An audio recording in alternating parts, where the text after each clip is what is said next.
नमस्कार. रोकठोक प्रभात स्वागत. मी डॉक्टर उदय निरगुडकर. आम्ही आज स्वतःला मीडिया म्हणूनच आरोपीच्या पिंजऱ्यात उभं करणार आहोत. शीना बोरा मर्डर केस उघड झाल्यापासून ती समोर येते ती तुमची आमची घाई आणि त्यापेक्षा क्राईम बघायची भूक. काय दाखवायचं आणि काय बघायचं आम्ही दाखवतो म्हणून प्रेक्षक बघतायत की प्रेक्षक बघतायत म्हणून आम्ही दाखवतोय. सगळा गोंधळ आहे. स्कॅन्डल कोणाला बरं आवडत नाही, पण म्हणून आम्ही फक्त कल्पनांचे रंग उधळायचे का? क्राईम बिकता आहे, स्कॅन्डल चलता आहे, मग माध्यम म्हणून आमची जबाबदारी कोणती? जरा आठवा जेसिका लाल हत्याकांड. सत्येंद्र दुबे सारखा प्रामाणिक अधिकारी त्याची हत्या झाली तेव्हा मीडियानंच हे प्रकरण लावून धरलं होतं. बलात्काराचा आरोपी असलेल्या आसारामच्या विरोधकांच्या पाठीशी मीडिया ठामपणे उभा राहिला म्हणून ते आजही जेलमध्ये आहेत. आणि रेल्वेत हात गमावलेल्या मोनिका मोरेला आम्ही याच स्टुडिओमधनं न्याय मिळवून दिला. पण इंद्राणी मुखर्जी या प्रकरणात पोलिसांचा तपास सुरू असतानाच आम्ही स्वतंत्र मीडिया ट्रायललाच बसलो. लोकशाहीचा चौथा स्तंभ म्हणून एकाच वेळी आम्ही साक्षीदार, आरोपी, गुन्हेगार आणि न्यायाधीशही बनलो. इंद्राणी मुखर्जीनंच कसा आपल्या पोटच्या पोरीचा काटा काढला, तिचे अनेकांशी कसे नैतिक किंवा अनैतिक संबंध होते याचे निष्कर्ष काढून आम्ही मोकळे होतो. माध्यमांना तपासात पोलिसांच्या पुढे जायचंय का? माध्यमांना संशोधन करायला वेळ नाहीये का? त्यांना त्याचं वावडं आहे. रिपोर्टिंग करण्याची ही कुठली पद्धत? कुणातरी तपास अधिकाऱ्यांना नावं न छापण्याच्या अटीवर दिलेली ऑफ द रेकॉर्ड माहिती आम्ही तिखट मीठ लावून सांगतोय का? आणि केवळ मीडियाच नाही तर मग पोलीसही अशा पेज 3 केसेसमध्ये एवढा रस का बरं घेत आहेत? आता मुंबई पोलीस आयुक्तांचं उदाहरण घ्या. राकेश मारिया. मुंबईच्या 40,000 पोलिसांचं प्रशासन सांभाळायची आणि मुंबईच्या कायदा सुव्यवस्थेची जबाबदारी त्यांच्यावर आहे. असं असताना एका केससाठी खार पोलीस स्टेशनमध्ये जाऊन तासन तास VIP आरोपींची चौकशी का बरं केली जाते? हे नेमकं कशाचं लक्षण आहे? एकीकडे नरेंद्र दाभोळकर आणि गोविंद पानसरे यांचे खुनी आम्हाला अजून सापडत नाहीत, पण त्या अपयशाबद्दल आम्हाला कोणाला काहीच वाटत नाही. आणि प्रेक्षकांचं काय हो? प्रेक्षकांची आणि समाजाची मानसिकता बदलली आहे का? शीना बोरा मर्डर केस सारख्या गॉसिप स्टोरीज त्यांना आवडत आहेत का? आणि अशा केसमध्ये पोलीस जरा जास्तच इंटरेस्ट दाखवत आहेत का? आणि मीडिया अशा बातम्या दाखवताना खरोखरच अतिरेक करतोय का? यासारख्या असंख्य प्रश्नांचा वेध घेऊया आजच्या खास रोकटोक कार्यक्रमात मर्डर मिस्ट्री आणि मीडिया.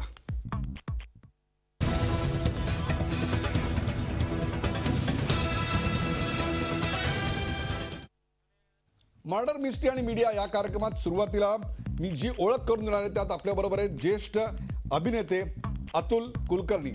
अतुल कुलकर्णी, आपले या कार्यक्रमात स्वागत. आणि आपल्याबरोबर आहेत मानसोपचार तज्ज्ञ डॉक्टर संदीप जाधव. संदीप जाधव, आपले या कार्यक्रमात स्वागत. आणि औरंगाबादच्या आमच्या स्टुडिओमधून आहेत खबर या अप्रतिम पुस्तकाचे लेखक आणि ज्येष्ठ विचारवंत पत्रकार जयदेव डोळे. आणि त्याचबरोबर काही क्षणात माझ्याबरोबर भरत दाभोळकर ॲड महागुरू भरत दाभोळकर आणि अरविंद इनामदार हे देखील या कार्यक्रमात चर्चेत सहभागी होणार आहेत. जो पहिला प्रश्न मला चर्चेवर घ्यायचा आहे, आज आम्हाला स्वतःला आरोपीच्या पिंजऱ्यात ठेवतोय. शीना बोरा हत्याकांड प्रकरणात मीडिया अतिरेक करतोय का? शीना बोरा हत्याकांड प्रकरणात मीडिया अतिरेक करतोय का? आपण थेट जाऊया जयदेव डोळे यांच्याकडे. जयदेव डोळे, एकीकडे सत्येंद्र दुबे सारखी केस असेल, मोनिका मोरे असेल किंवा त्याच्या आधीचं जेसिका लाल प्रकरण असेल, या सगळ्यात मीडिया अत्यंत ठामपणे जे गुन्हेगार होते त्यांच्या विरोधात उभे राहिली. अनेक दबावाला ती बळी पडली नाही. पण आज मात्र आपण काय पाहतोय? खरोखरच मीडिया आज शीना बोरा प्रकरणात अतिरेक करतंय? करतंय, अगदी 100% करतंय. काही विषय टीव्हीला प्रेमाचे असतात, पण काही विषयांची आसक्ती असते आणि या आसक्तीमध्ये प्रेम प्रकरणातून उद्भवलेले खून, लफडी, भानगडी यांचा समावेश असतो.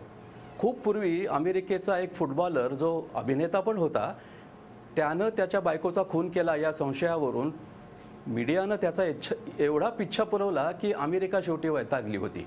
आत्ता मागच्या वर्षी एक पाय तुटलेला पण कृत्रिम पायानं ऑलिम्पिक स्पर्धा जिंकलेला एक खेळाडू होता. त्याच्या प्रेयसीची हत्या झाली होती. त्याच्याही प्रचंड खुनाच्या त्या प्रकरणाची भयंकर मीडियानं वास्तुपुस्तक केली. आता असं झालेलं आहे की राजकीय प्रश्न, आर्थिक प्रश्न खूप बिकट बनले. भारतीय मनुष्य महागाईवर, नागरिक अडचणीत, भ्रष्टाचार होतोय अशा सगळे प्रश्न असताना अचानक ही इंद्राणी मुखर्जी आणि पीटर मुखर्जी यांचं प्रकरण अक्षरशः थोपवलं गेलं. चित्रपट कलावंत किंवा अन्य ग्लॅमरस व्यक्तींचं प्रकरण असतं तर कदाचित हे बघितलं पण असतं. पण आत्ता असं झालंय की पीटर मुखर्जी हे स्टार टीव्हीचे CEO होते, या पलीकडे तुमच्या माझ्यासारख्या माध्यमातल्या लोकांना त्यांची काही माहिती नाही. इंद्राणी मुखर्जी तर फार दूर. मग एकाएकी एक आठवड्यापासून हे प्रकरण इतकं थोपवलं जाते, ह्याच्या मागे काही राजकीय स्वार्थ आहे का, मालकांची काही आग्रह आहेत का, की मीडियाचा आत्ताच्या महागाईमधला, चलनवाढीमधला किंवा आर्थिक मंदीमधला असा काही एक अडचण आहे का, की ज्याच्यामुळे TRP वाढावी किंवा अन्य काही प्रेक्षक वाढावेत म्हणून असं दाखवलं जात आहे. तर ही एक फार चमत्कारिक परिस्थिती आहे. पत्रकारांना काही मी जबाबदार धरणार नाही, कारण कधी कधी मालकसुद्धा आग्रह धरत असतात, निर्मातेसुद्धा आग्रह धरत असतात. प्रेक्षकांना या बाबतीत जबाबदार मी अजिबात धरत नाही, कारण पीटर मुखर्जी, इंद्राणी मुखर्जी हे तितके प्रसिद्ध, तितके म्हणण्यापेक्षा हे प्रसिद्धच नसलेले स्त्री पुरुष होते. म्हणून मी म्हटलं की चित्रपट कलावंत किंवा अन्य ग्लॅमरस व्यक्ती असत्या तर त्यांच्या घरातलं प्रकरण चवीनं बघितलं असतं, पण हे अक्षरशः थोपवलेलं प्रकरण मला वाटतंय. बरोबर, हे थोपवलेलं वाटतंय. अतुल कुलकर्णी, हे थोपवलेलं प्रकरण आजची माध्यमं आमच्या सकट सर्वच जण का बरं दाखवतात असं वाटतं तुम्हाला? मला असं वाटतं की तुम्ही जे पहिल्यांदा निवेदन केलं त्याच्यामध्ये ह्याचं उत्तर दडलेलं आहे की पोलीस प्रमुखांनी इतका रस घ्यावा, तासनतास तिथे जाऊन बसावं. तर मला अशी शंका आहे की मीडिया ह्या खुन्यांच्या पेक्षा सुद्धा ह्या पोलिसांच्या मागे गेल्यामुळे त्याला जास्त महत्त्व प्राप्त झाले की काय, अशी एक मला शंका. आणि आता सर म्हणाले तसं ते म्हणता माझ्या डोक्यात आलं की कदाचित ही शक्यता असू शकेल की काही गोष्टींवरचं लक्ष उडावं म्हणून ह्याच्याकडे जास्त लक्ष वेधलं गेलंय की काय, असं मला वाटतंय. परंतु मला एक मात्र असं सांगावं असं वाटतं की मी प्रेक्षकांना जबाबदार धरणार नाही असं नाही.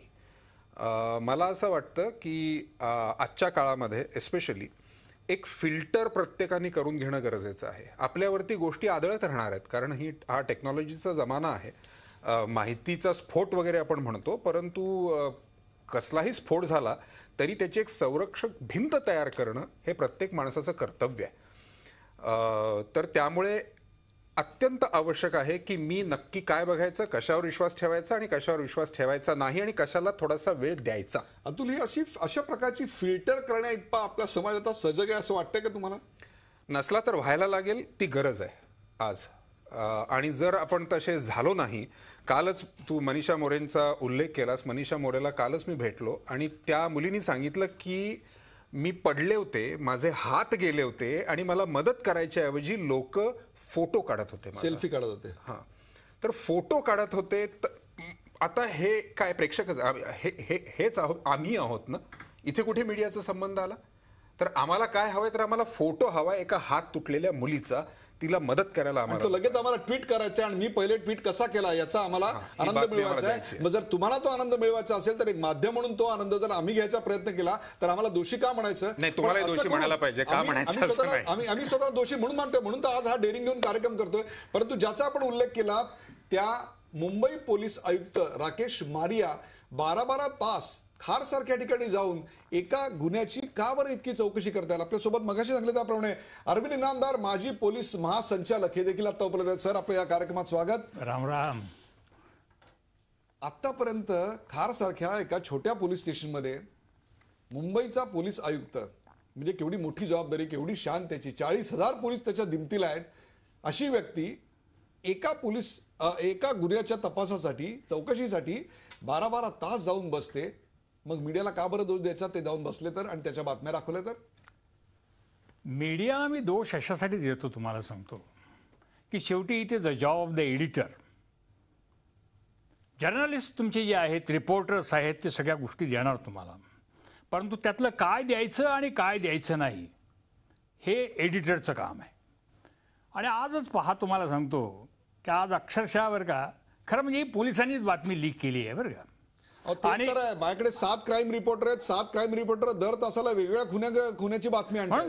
म्हणूनच मी म्हणतोय की पोलिसांनी डेफिनेटली बातमी लीक केली आहे. आणि बातमी काय लीक केलेली आहे खरं सांगायचं म्हणजे की ही माझी आई नाही, ती डायन आहे, तिची डायरी सापडली. आता ते डायरीचे खरं सांगायचं म्हणजे पेज दाखवलंय, this is all right, no doubt about it. परंतु आता 100 पेजेसमध्ये ते 100 तिच्यावरती काहीतरी आरोप लादणार, ही मीडियाची गडबड आहे. तुम्हाला सांगतो, this is basically thing, this is where it should have been cut, की तिथं ते थांबवायला पाहिजे होतं. मला अगदी मान्य आहे. आपण बघितलं असेल की मीडियाने काही, पोलिसनी सांगितलं नव्हतं, पण मला माहिती आहे एका मीडियाने असं लिहिलं होतं, म्हणजे त्यांनी एअरवरती सांगितलं की इंद्राणीची 5 लग्न झालेली आहेत म्हणून. त्याच्यानंतर दुसरी गोष्ट कोणीतरी अशी बातमी उठवली की सुपारी दिलेली आहे. त्याच्यानंतर कंटिन्युअसली 15 ते 20 वाहिन्या तिथं गराडा घालून बसलेल्या आहेत.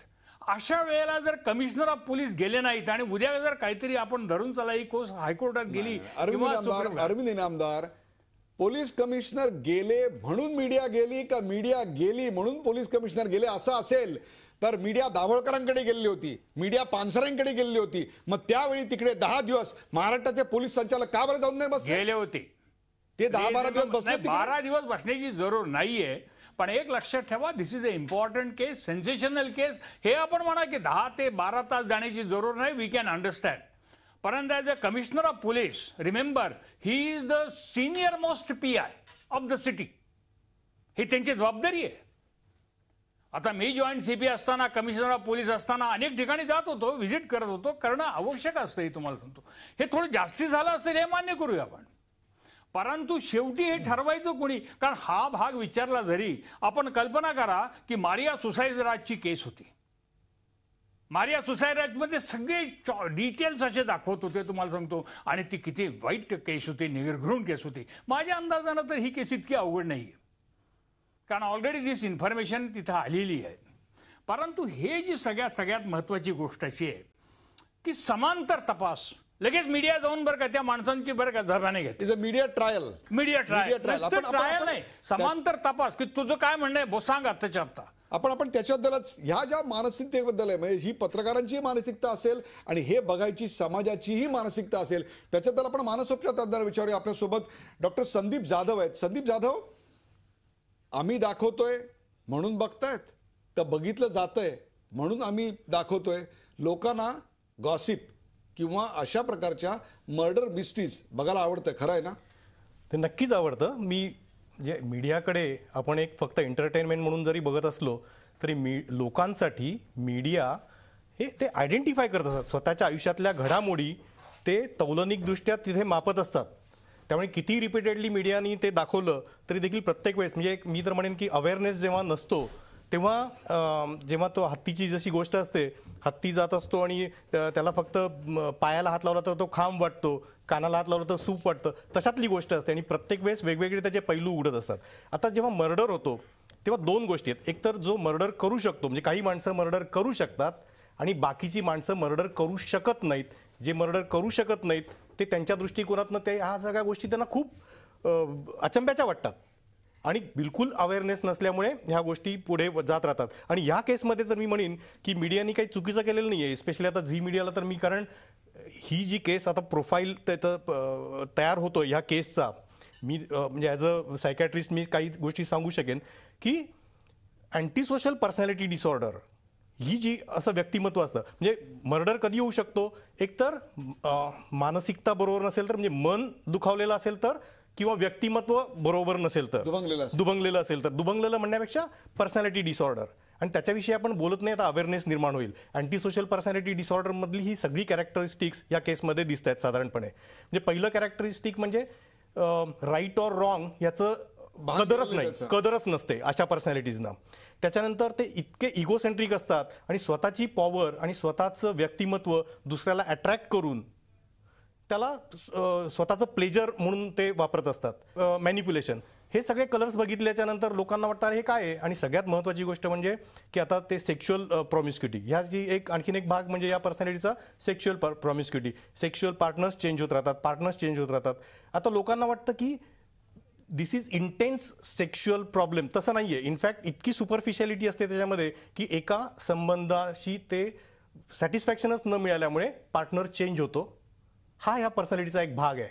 म्हणजे अशा गोष्टी आता यंगस्टर्स वेगळ्या पद्धतीने बघणार की अरे हिची एवढी मॅरेज झाली म्हणजे शी इज समवॉट सेक्शुअल मॅनिॲक.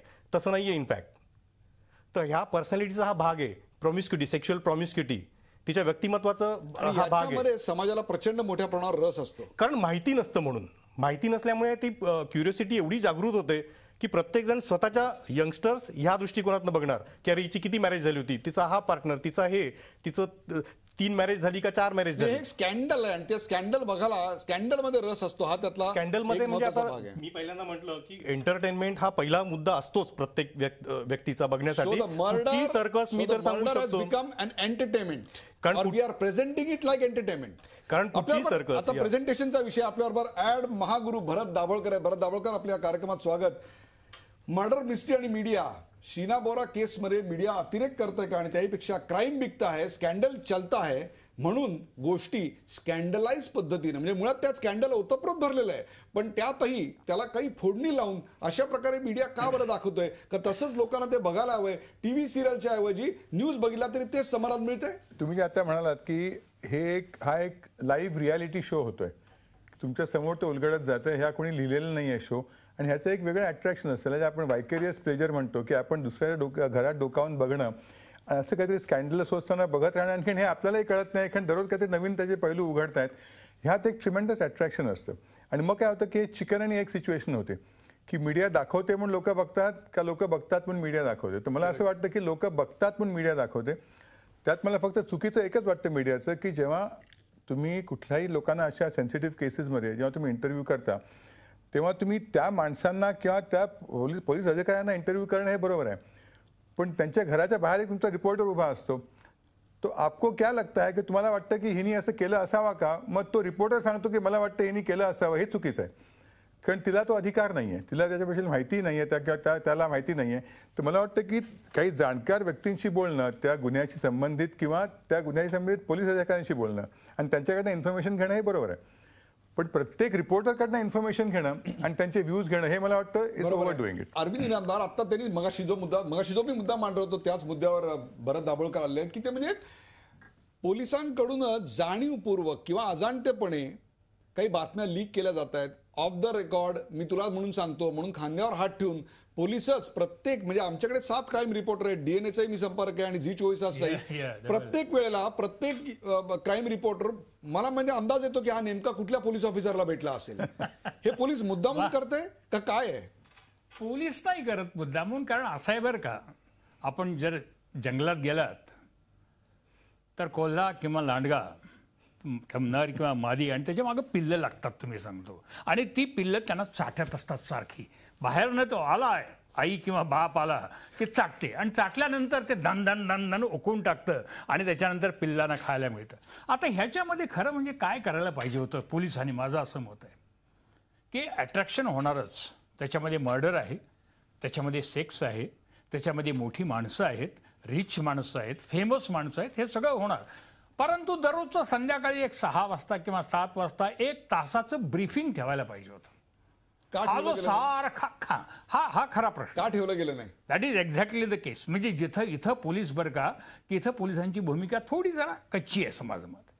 की तुम्ही दरवेळेला आपण निर्भयामध्ये बघत होतो की हे सारखंच असंच चालतंय. हे पण त्यात मला एक विचारायचं असं होतं की तुम्ही जे म्हणताय की ब्रीफिंग दररोज करायला लागेल एक तासभर, पण काही वेळेला असं असतं की 5 मिनिटाचं 10 मिनिटं 15 मिनिटं. कधी कधी काय असं की पोलिसांना आपण आपला तपास कुठपर्यंत आलाय त्यांना सांगायचं नसतं कारण त्यात एक खूप खूबी असतात.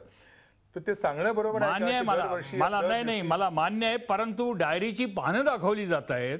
That diary is being written आणि हे खरं म्हणजे पोलिसांनी सांगायची काय जरुरी आहे? ती डायरी आमच्याच डीएनएच्या वृत्तपत्र एका पत्रकाराला मिळाली होती आणि आज सकाळी आम्ही ती वाचली. छापल्यानंतर भारतातल्या जवळपास सर्व वृत्तपत्र आणि चॅनल्सनी आज ती घेतली होती. In fact as a part of the investigation, कारण हे कोर्टामध्ये सगळं प्रोड्यूस व्हायचंय आणि हे आधीच सगळं दाखवलं जातंय. आणि त्याच्यामध्ये दुसरा महत्वाचा जर सगळ्यात काही भाग असेल तर त्या स्त्रीची खरं म्हणजे बरं का न जाणून किंवा अजाणता केवढी आपण मानाने पण करतोय याच्यात. मला हाच तर खरा सवाल आहे. जयदेव डोळे, ब्रेकवर जाण्यापूर्वी एक छोटासा प्रश्न तुम्हाला असा आहे की छापील शब्दांवरचा विश्वास लोकांचा उडाला, आता दाखवलेल्या दृश्यांवरचाही उडायची वेळ आली आहे. याचं कारण ज्या पद्धतीनं मीडिया अशा प्रकारच्या मर्डर मिस्ट्रीज रिपोर्ट करतायत हे त्याला कारणीभूत आहे. आणि हे कधीपासून करतंय, ह्याच्यात कधीपासून फरक पडला?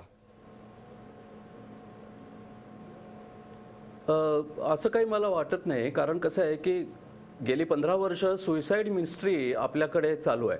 शेतकरी इतके आत्महत्या करतायत आणि जवळपास सर्वच माध्यमांनी शेतकऱ्यांच्या आत्महत्यांचा प्रश्न इतका लावून धरला की आपल्या समाजाचं मत त्याच्याविषयी खूप बदललं. आपण संवेदनशील झालो. नगर जिल्ह्यामध्ये 3 दलित हत्याकांड झाली.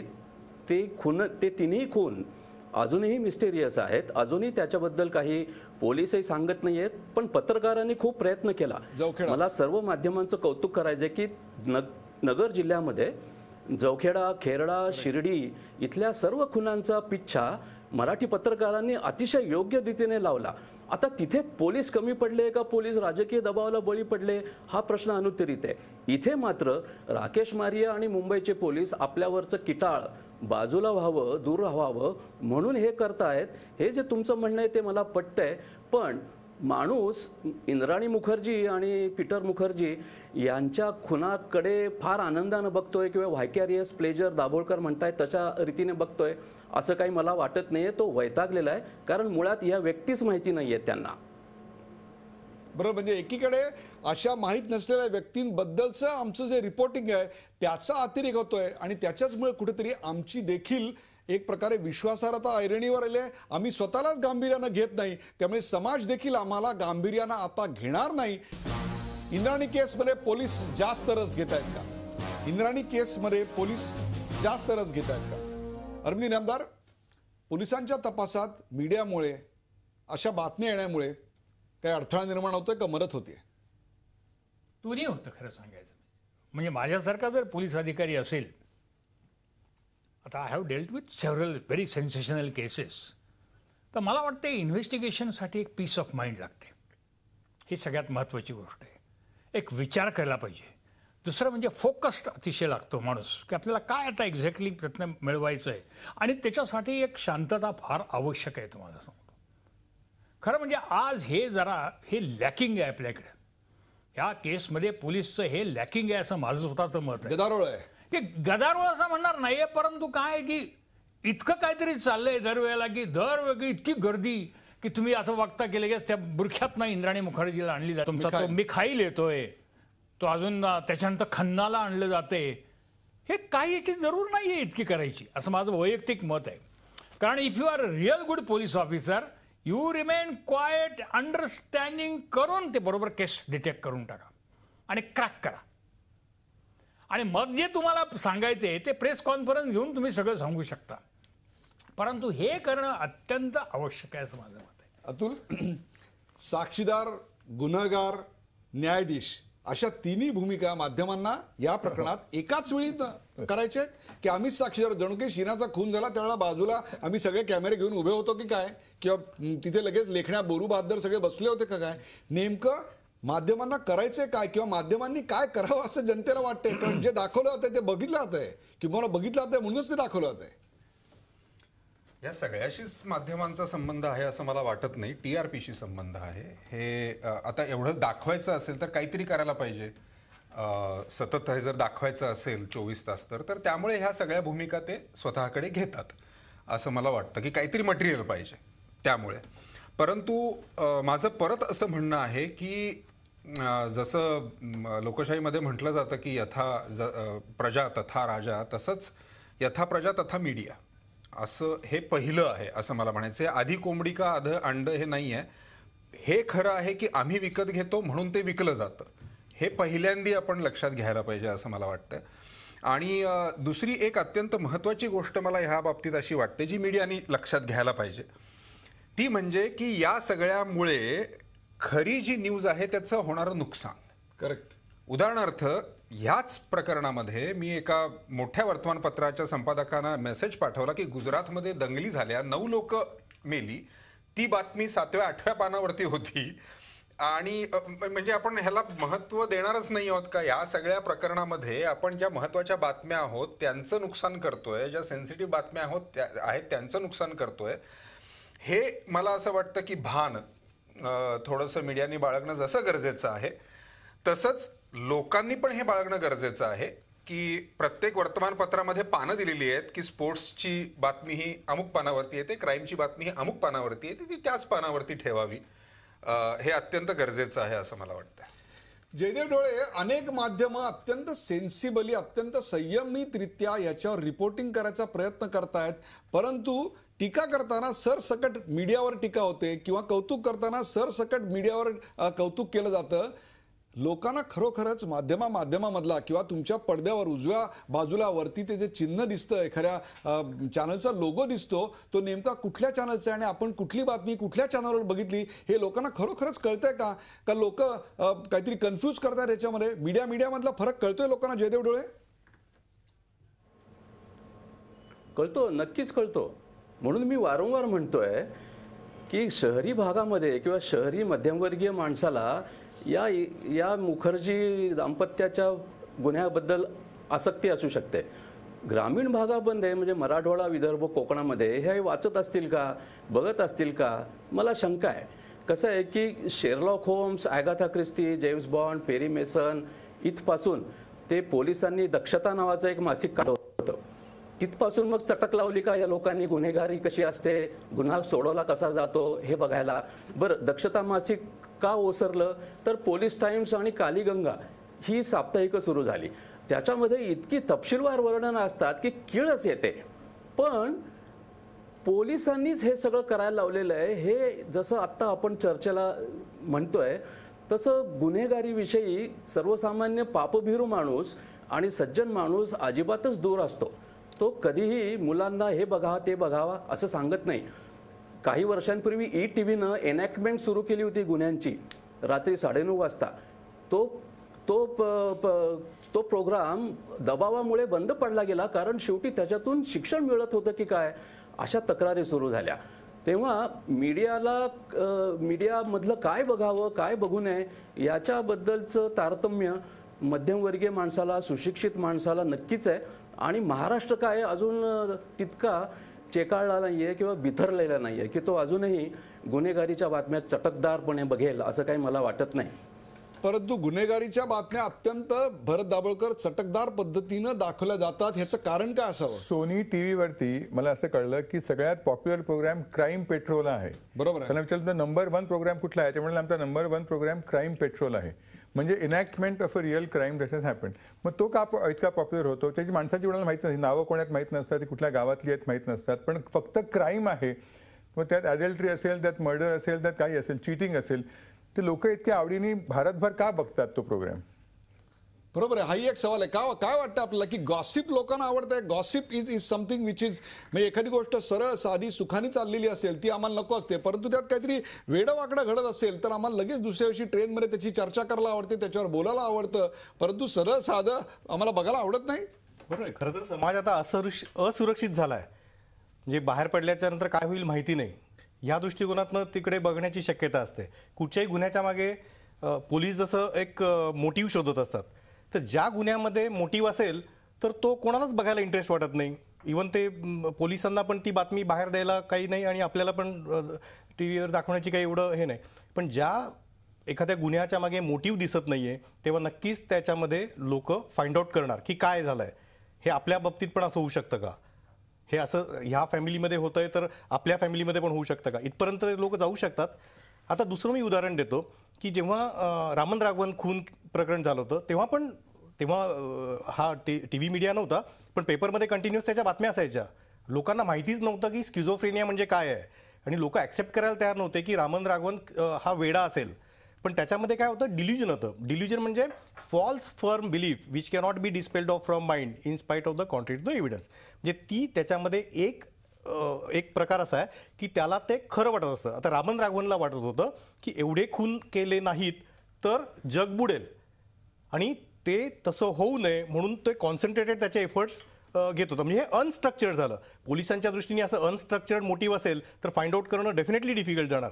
पण मी बऱ्याच वेळेला बघतो तर सिरियल किलर हा पण प्रकार येतो. हा मीडियानी लेबल केलेलं गोष्ट दिसते की सिरियल किलर, लोकांमध्ये सेन्सेशन जागृत होतं. पण तिथे काय आहे की काही भिकाऱ्यांचे खून होत आहेत किंवा रस्त्यावर झोपल्यांचे खून होत आहेत, मोटिव्ह काहीच नाही, त्यातनं गेन काहीच नाही. इथे डिल्युजन असण्याची शक्यता आहे, इथे स्किझोफ्रेनियाची असण्याची शक्यता आहे. तर मीडियानी मला वाटतं प्रत्येक ह्या गुन्ह्याच्या मागचं मेकॅनिझम जर उलगडून दाखवलं तर लोकांची दोन्ही कामं होतील. त्यांना एंटरटेन, जसं मी म्हटलं की सर्कस बघायला लोक सगळे जोकर असेच सरळ उभे आहेत, कुठचाही प्राणी शांतपणे चाललाय, तो वाघ वाघासारखाच हे करतोय, पण तो वेगळा काहीतरी दाखवलं तर आपण त्याच्यासाठी सर्कस बघायला जातो. त्या पद्धतीने टीव्ही मीडियाकडे लोक एंटरटेनमेंट ह्या प्रायमरी दृष्टिकोनातनंच बघणार, पण ॲज अ मीडिया तुम्ही त्याच्यातनं एखादं मेकॅनिझम जर उलगडून दाखवलात तर समाजामध्ये अवेअरनेस पण निर्माण होईल. म्हणजे न्यूज आणि एंटरटेनमेंटला जो फरक आहे तो मीडियानी आपल्या प्रकारे त्यांनी समजला पाहिजे की न्यूज काय आहे आणि एंटरटेनमेंट काय आहे, की दोन्हीचं मिक्सर आपण कधी करायचं. इथे एक प्रश्न तुम्हाला आणि अब्दुल्लाही विचारायचा आहे की एक वाहिन्यांमधली एक जीवघेणी स्पर्धा आहे, ज्याला आपण टीआरपीच्या आकड्यांमध्ये मोजत असतो. काही लोक म्हणतात त्या टीआरपीच्या आकड्यांवर विश्वास नसतो. सगळं बाजूला छेडूया क्षणभर. ही अतिरेकी स्पर्धा अशा प्रकारच्या गोष्टी करायला भाग पाडताय. डेफिनेटली. मला एका चॅनलकडनं फोन आला की तू पीटर मुखर्जीला ओळखतोस ना? म्हटलं चांगला ओळखतो मी. तू इंद्राणीला ओळखतोस का? म्हटलं तिला मी 2दा भेटलोय. तर म्हटलं I can come on your programme. म्हटलं मी काय तिच्याविषयी बोलू? नाही, पण you can come and tell us your impressions about that lady.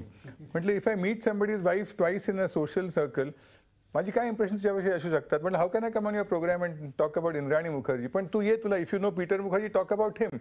म्हणजे इथपर्यंत लोक जातात की काही तुझं काहीतरी संबंध आहे ना, मग तू येऊन आमच्या चॅनलवरती बोल, म्हणजे it will be something sensational. मला एक हे आठवतंय सारखं मगापासून की युद्धस्य कथा रम्य हा असं आपल्याकडे एक सुभाषित आहे, रादर एक म्हण आहे संस्कृतमध्ये. मला असं वाटतं की व्हायलन्स हा मुळात माणसाला फार आवडतो आणि म्हणून आपण कुठलीही आपले जुन्या गोष्टी काढल्या, महाभारत असो, रामायण असो किंवा तुम्ही पाश्चिमात्य ह्याच्यातलं सुद्धा बघितलं तर त्याच्या युद्धाच्या भोवती त्या सगळ्या कथा फिरत आणि हिंडत असतात. तर नॉन व्हायलन्स किंवा तुम्ही व्हायलन्स न करणं हे नकारात्मक आहे ना, कारण मुळात आपलं जे काही एक आत्म इन्स्टिंक्ट आहे, व्हायलन्स आहे, नॅचरल इन्स्टिंक्ट हे अत्यंत व्हायलन्सचं इन्स्टिंक्ट आहे. आणि आता आधुनिक काळामध्ये जे काय आपल्यावरती संस्कार म्हणा किंवा जे काही आपण लोकशाही कायदे वगैरे या सगळ्यामध्ये व्हायलन्स समाजातला कमी कमी कमी करत आणलेला आहे, कायदे करून किंवा कंपल्शननी किंवा संस्कार, तुम्ही त्याला काही म्हणा. मला असं वाटतं की अशा केसेसमध्ये जेव्हा तुम्हाला व्हायलन्स दिसतो त्यावेळेला आपलं ते जे काय एक बेसिक इन्स्टिंक्ट आहे ते उफाळून येतं आणि आपल्याला ते निदान बघायला तरी आवडतं का? म्हणजे डॉक्टरांना अगदी म्हणजे हा अगदी बेसिकच हे निर्माण झाला. कारण बेसिकली माणसाचं मन म्हणजे ईट ज्याला म्हणतो आपण, बेसिक इन्स्टिंक्ट लाईफ, डेथ आणि सेक्स हे बेसिक इन्स्टिंक्ट्स आहेत, जे प्राण्यामध्ये पण आहेत, माणसांमध्ये पण आहेत. पण जसं अर्बनायझेशन झालं, जसं माणूस सुसंस्कृत झाला, तसं ते ही बेसिक इन्स्टिंक्ट सुसंस्कृतपणे नॅचरल समाजामध्ये यायला पाहिजेत. जसं मी म्हणेन की आता लाईफ कसं काय इन्स्टिंक्ट आपण जगतो, पण जगण्यासाठी काहीही करतो. सुसंस्कृत माणसं जगण्यासाठी ठराविक लेवलला काहीही करतात आणि काही माणसं जगण्यासाठी काहीही करतात. त्या लेवल्स प्रत्येकाच्या त्या सुशिक्षितप्रमाणे किंवा त्याच्या लाईफ एक्सपिरियन्सप्रमाणे वेगळे असतात. डेथ हा इन्स्टिंक्ट आपण समजतो म्हणजे आहे ॲक्च्युली. तर त्याचं उदाहरण द्यायचं झालं तर आता ज्ञानेश्वरांनी समाधी घेतली, त्यांचं काम पूर्ण केलं, डेथ इन्स्टिंक्ट आहे, पण उत्कृष्ट नमुना आहे तो याचा. आणि एखादा माणूस माहिती असून पण रेल्वे लाईन क्रॉस करताना मोबाईल वर बोलत क्रॉस करतो, इट्स अ डेथ इन्स्टिंक्ट. एखादा सैनिक, त्याला माहिती आहे कधी गोळी लागेल तरी पोलीस डिपार्टमेंटमध्ये याच्या सैन्यामध्ये भाग घेतात, डेथ इन्स्टिंक्ट असून देखील ते काम करतात. पण सायमल्टेनियसली आत्महत्या, थोडीशी ही गोष्ट मला नाही, या सगळ्या बेसिक इन्स्टिंक्ट्स आहेत.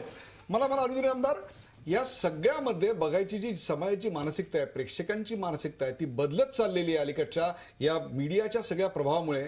त्याच्यामुळे आत्मपरीक्षणाची गरज सर्वात जास्त कोणाला आहे? प्रेक्षकांना, मीडियाला का पोलिसांना? पण ते सगळ्यांनाच आहे. नाही, मला वाटतं मला एक स्वतःला सांगायचं आहे की तुम्ही ह्यांनी मगाशी व्हायलन्सची गोष्ट सांगितली. व्हायलन्स काय आज चाललेलं नाहीये. करेक्ट. प्लीज रिमेंबर, आपल्याला आठवत असेल की अगदी पहिल्यांदा दिल्लीमध्ये किती एवढा मोठा व्हायलन्स झाला, मुंबईत किती वेळा झाला, 26 अकराला झाला, त्याच्या अगोदर आपल्याला दाऊदचा स्फोट झाले होते तेही आपल्याला आठवत असतील. त्यानंतर बरं का गुजरातमध्ये केवढा व्हायलन्स झाला. व्हाय त्यावेळेला इतकी भावना आहे लोकांची अशी उद्दीपित का होत नाही? कारण मुख्य गोष्ट अशी आहे की आहे चटकदार, मसालेदार, झणझणीत, हे मान्य करूया, परंतु त्याच्यामध्ये सेक्स आहे, त्याच्यात ब्युटी आहे, त्याच्यात रिच आहे, त्याच्यात फेम आहे. आणि ह्या गोष्टी जेव्हा ह्या मोठी माणसं करत असतात तेव्हा त्याच्या मागचं मोटिव्ह काय काय असू शकतं हे साध्या माणसाला त्याची एक उत्सुकता असते. माझं स्वतःचं मत असं आहे की आपण दर मिनिटाला जर बघत असाल, आपण टीव्ही आपण आहातच, एडिटरच आहात, काय बघायचं कारण नाही, दर 5 मिनिटानंतर बरं का ब्रेकिंग न्यूज असते. आपल्याला सांगतो आपण जे सारखं टीआरपी साठी केले जाते, की ब्रेक न्यूज, किती वेळा ब्रेकिंग न्यूज करायचं? खरं सांगायचं म्हणजे बरं का, अक्षरशः डोकं ब्रेक व्हायची पाळी येते. तोच तर खरा प्रश्न आहे. ब्रेकिंग न्यूज बंद केल्यानंतर सुद्धा आमच्यावर हा आरोप होतोय.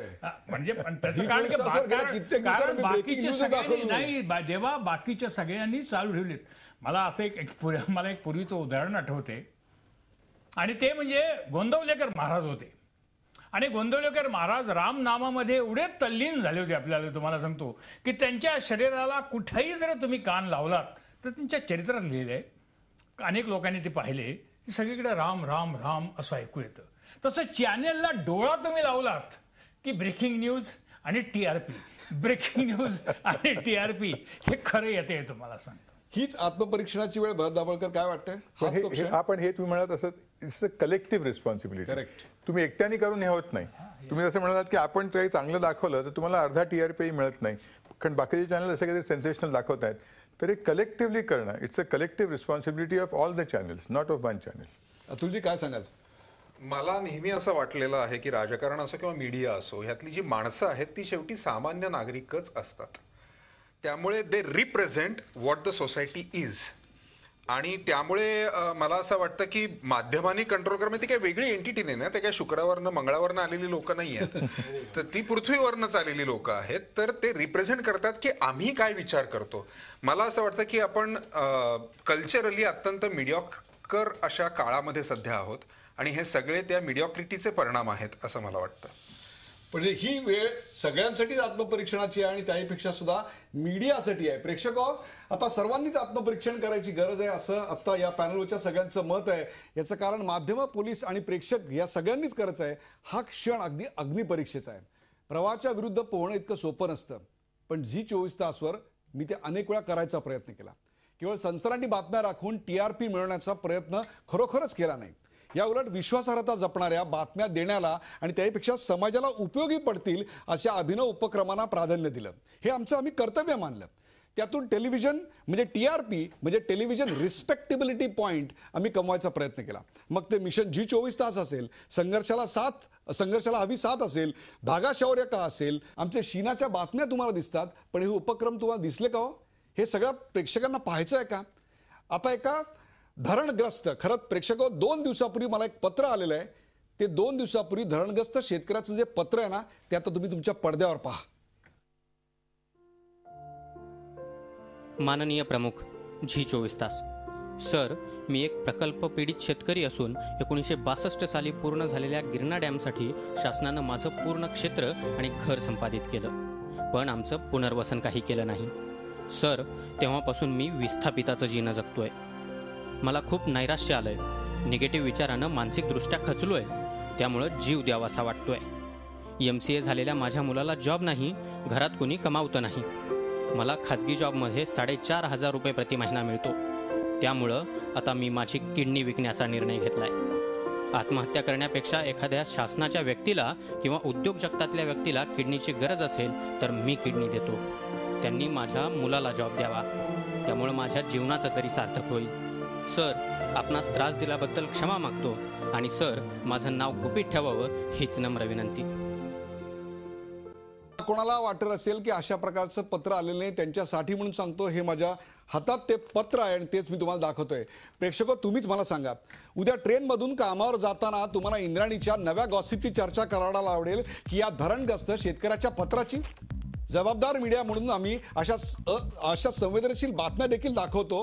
म्हणून जबाबदार प्रेक्षक म्हणून तुम्ही या शेतकऱ्याला अशी बातमी दाखवल्यानंतर खरोखरच मदत कराल का? त्याला किडनी विकण्याची वेळ येऊ नये यासाठी आर्थिक मदतीचा हात पुढे कराल का? चला, तुम्ही आणि आम्ही सगळे मिळून जबाबदारीनं एक पाऊल पुढे टाकूया.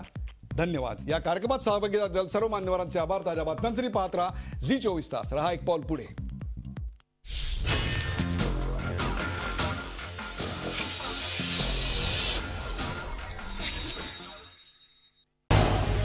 झी 24 तास, रहा एक पाऊल पुढे.